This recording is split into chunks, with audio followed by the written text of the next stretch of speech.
Hello everybody, Disciple here with Overwatch Curios. So some time has passed since the release of Overwatch's newest hero, Doomfist, and already we're starting to see a niche carved out for him in competitive play as well as professional play. Doomfist is soaring through the competitive charts in terms of performance, which is probably due to his ability to single-handedly, that's a bad gauntlet pun, dictate the pace of a match and even hard carry games. While some of that carry potential may come from his new factor, and people still needing time to adjust to playing against him, his purpose in the game is pretty clearly defined, so it's up to the player to execute it properly.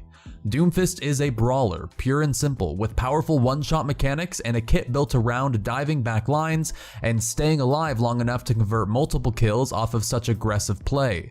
But in this video, we want to take a look at the development of Doomfist, from his initial concept until today, what choices were made to bring us the Doomfist we have today, and if any changes have been made during the development process, what Doomfist possibly could have been. Now, Doomfist has been the undisputed most requested hero in the history of the game. Even with all of the early concept art, none of which displayed Doomfist, the request from the community to see him echoed louder than any other potential hero. The origin of Doomfist dates back to the original Overwatch teaser trailer released by Blizzard back in 2014. It opens with references to multiple heroes from the younger of the two boys. However, the plot of the teaser focuses on Doomfist's gauntlet and Talon's attempt to steal it from the museum. So it's kind of odd then to hear it from the development team that originally Doomfist was nothing more than a name used to build that teaser around. Designer Chris Metzen initially threw out a bunch of villain names in hopes of fleshing out this teaser, and Doomfist, among several others such as Soundquake, made the final cut.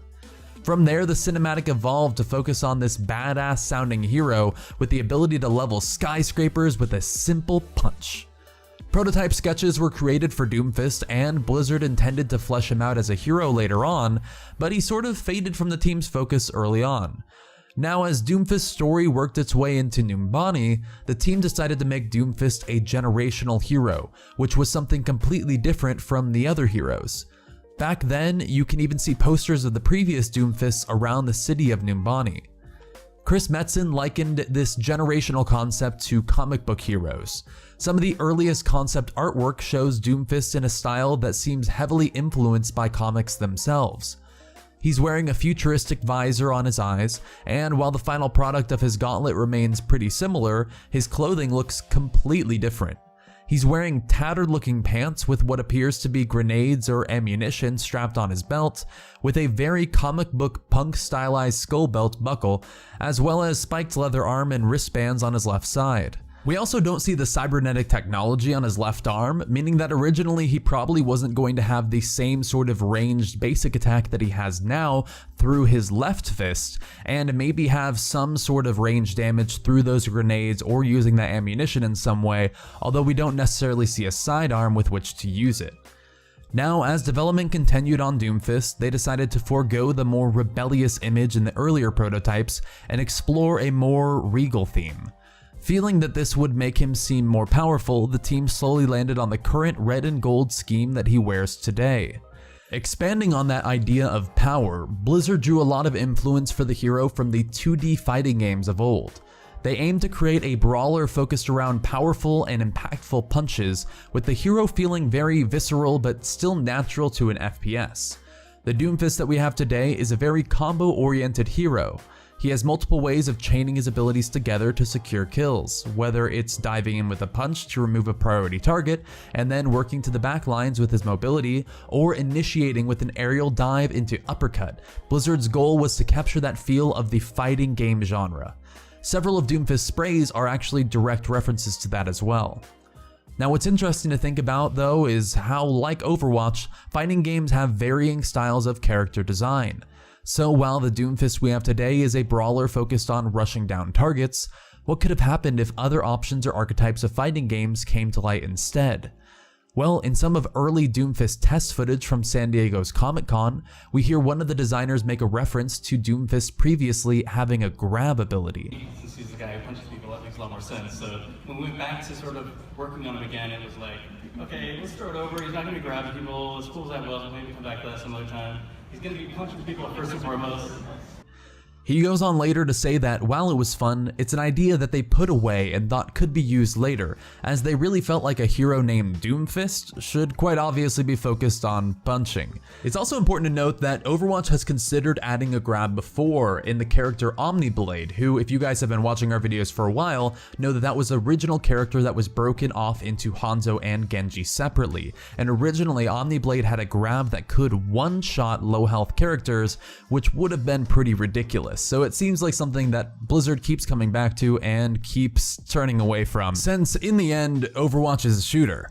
Another archetype of fighting games that Doomfist possibly could have been slotted into is a defense hero in this form, with a focus on grappling and displacing enemies and controlling space for his team.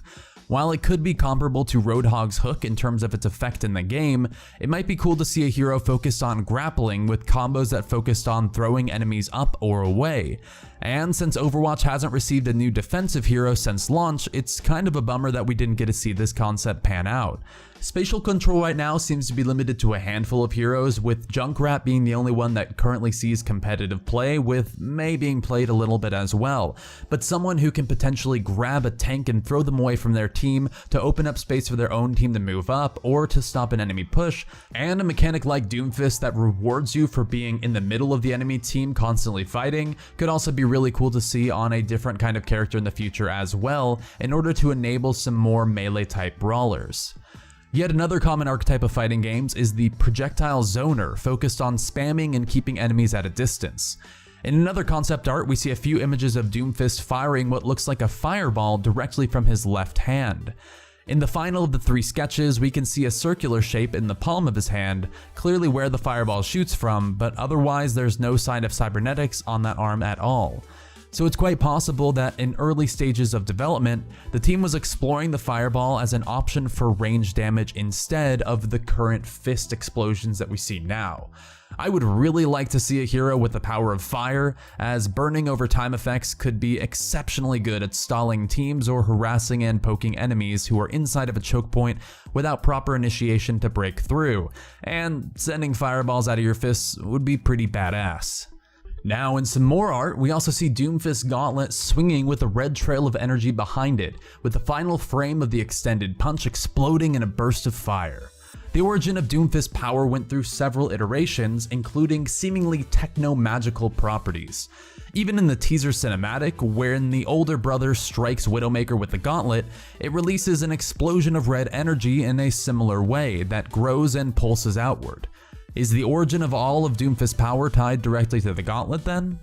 And then of course, in the same old pictures of the generational Doomfists, we have to question the story of Doomfist to an extent. The first Doomfist depicted is nicknamed the Savior, while the second is the Scourge. What possibly might have happened during that time for the Scourge to be portrayed as evil? And then we see the silhouette of today's Doomfist labeled as the successor, presumably to the Scourge. Doomfist even has a voice line saying, "I am not your savior," and while Jeff Kaplan explains that Doomfist does not see himself as a villain, clearly others do. And with his cooperation with Talon considered, it's pretty safe to assume he is, in fact, pretty evil. However, what if instead he were the successor to the savior? Well, there's a rich story behind Numbani with plenty of questions, and the next saga of Doomfist could have easily played out either way. And then finally, there's the entire movement from the Overwatch community to see actor Terry Crews be the voice of Doomfist that didn't pan out. For months, forums and Reddit alike were behind a monumental push to hear Terry as the successor, and with several tweets including pictures of himself at Blizzard Studios, everyone fully expected it would come true. However, in the end, the developer decided it just didn't pan out with their vision for Doomfist. While Crews himself projects power, it's kind of hard to imagine such a positive person as a low-key criminal mastermind. And even though Terry Crews is African American, I really appreciate that Blizzard went out and found a very talented African voice actor to make Doomfist really come to life. There's also the issue of recruiting an incredibly popular movie and television star to voice a character for Overwatch, since they're constantly releasing new voice lines in the future for events and for new interactions with other heroes, and being able to come back again and again to record voice lines over and over might be really hard, especially when recording something consistent like Brooklyn Nine-Nine, and so having a lesser known voice actor that can be a little bit more open in the future to record voice lines and continue to bring this this character to life again and again makes a little bit more sense overall. So I know that some people still really hate that Terry Crews isn't the voice of it, but I honestly really respect Blizzard's decision, and I would certainly love to see Terry do something in the future, like a small map-related cameo, like the voice that we have on the car in Hollywood or something like that, to still bring him into the game since he clearly loves Overwatch and he's clearly an awesome person. Anyway, what do you think of all the possibilities behind Doomfist and what he could have been? If you could characterize him as a defensive hero focused on grappling and control, an offensive hero who dabbles in zoning and harass, or the heavy-hitting king of the one-shot that we have today, which one would you choose? And of course, if you haven't subscribed to our channel, why not take a second and do so now so you can see our videos in the future? Terry Crews already did it. Anyway, until next time, I'll see ya. Peace.